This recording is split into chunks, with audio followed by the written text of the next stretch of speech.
বন্ধুরা কেমন আছো তোমরা সকলে? আশা করি তোমরা সকলে খুবই ভালো আছো। Welcome back to my channel lifestyle Rinka. So বন্ধুরা, এই আজকের এই ব্লগটা তে আমি তোমাদের দেখাচ্ছি যে আমি তারকেশ্বর যাচ্ছি। আমি কালকেই এসেছি ব্যাঙ্গালোর থেকে।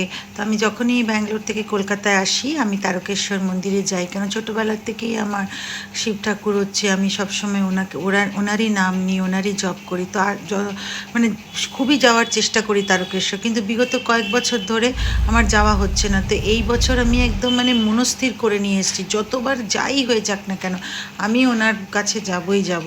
তো এই দেখো পৌঁছে গেছি তারকেশ্বর মন্দিরে, ভালো করে পুজো আচ্ছা দিয়ে এবার এই যে ফিরবার পথে একেবারে পুরো বিধ্বস্ত, খুব গরম ছিল গো, তো প্রচণ্ডইভাবে বিধ্বস্ত। তারপর বাড়ি ফিরে এসে না আর ক্যামেরা অন করতে পারিনি, প্রচণ্ড এত টায়ার্ড হয়ে গেছিলাম। তো এই বিকেলে তোমাদেরকে দেখানোর জন্য আবার ক্যামেরা অন করলাম যে এই শিবলিঙ্গ আমি কিনেছি আমার মন্দিরে রাখবো বলে।